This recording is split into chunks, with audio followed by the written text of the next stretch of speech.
So കേരളത്തിൽ 99% ആളുകൾക്ക് skip ചെയ്യാൻ പോലും പറ്റാത്ത ഒരു കാര്യമാണ് ചായ.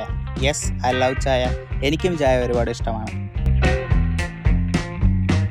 ചായ കുടിക്കാൻ എൻ്റെ കൂടെ ഒരു ഗ്യാങ് തന്നെ കാണും. അതിൽ ഓരോരുത്തർക്കും ഓരോ ടേസ്റ്റുകളുമാണ്. ഫോർ എക്സാമ്പിൾ, ചേട്ടാ ഒരു ബ്ലാക്ക് ടീ, ചേട്ടാ ഒരു ഗ്രീൻ ടീ, ചേട്ടാ ഒരു നോർമൽ ചായ, ചേട്ടാ ഒരു കോഫി, ചേട്ടാ എനിക്കൊരു പപ്സ് മതി.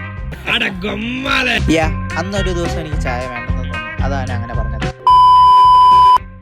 രാവിലത്തെ ബ്രേക്ക്ഫാസ്റ്റ് പോലും എനിക്ക് കിട്ടിയില്ലെങ്കിൽ കുഴപ്പമില്ല, പക്ഷേ ചായ അത് നിർബന്ധമാണ്. ബിക്കോസ് ചായ കുടിക്കുമ്പോൾ തന്നെ എനിക്ക് ഏകദേശം ഒരു എനർജി എല്ലാം കിട്ടും. അമ്മ ഒരു ചായ ഇട്ട് തരാവോ? എഴുതിച്ച് പോടാ അവിടെ നിന്ന്. ഉച്ചയ്ക്ക് 12 മണിക്കാണ് അവൻ്റെ ഒരു ചായ വേണം, ഒരു ചായ. ഉച്ച സമയങ്ങളിൽ അമ്മമാരോട് പോയി ചായ ചോദിച്ചാൽ എല്ലാ അമ്മമാരും ഇങ്ങനെ പറയും. പിന്നെ എല്ലാ ദിവസവും നൈറ്റ് ചായ കുടിക്കാൻ പോകുന്നത് ഒരു പതിവ് കാര്യമാണ്. ദെൻ ഞാൻ എൻ്റെ കൂട്ടുകാരനെ കൂടെ വിളിക്കും. ഡേ അളിയാ, ചായ കുടിക്കാൻ പോയാലോ? ഓ അളിയാ പോവാ, നീ വണ്ടിയും കൊണ്ട് വീട്ടിലോട്ട് വാ. പിന്നീട് ഞാനും അവനും എൻ്റെ വണ്ടിയിൽ ഒരുമിച്ച് പോവും.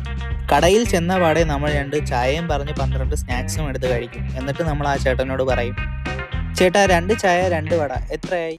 സത്യം പറയാലോ, ചായ മോശമായതുകൊണ്ടാണ് നമ്മൾ അയാളോട് അങ്ങനെ പോയി പറഞ്ഞത്. ഓക്കെ ഗൈസ്, വീഡിയോ കഴിഞ്ഞിട്ടുണ്ട്.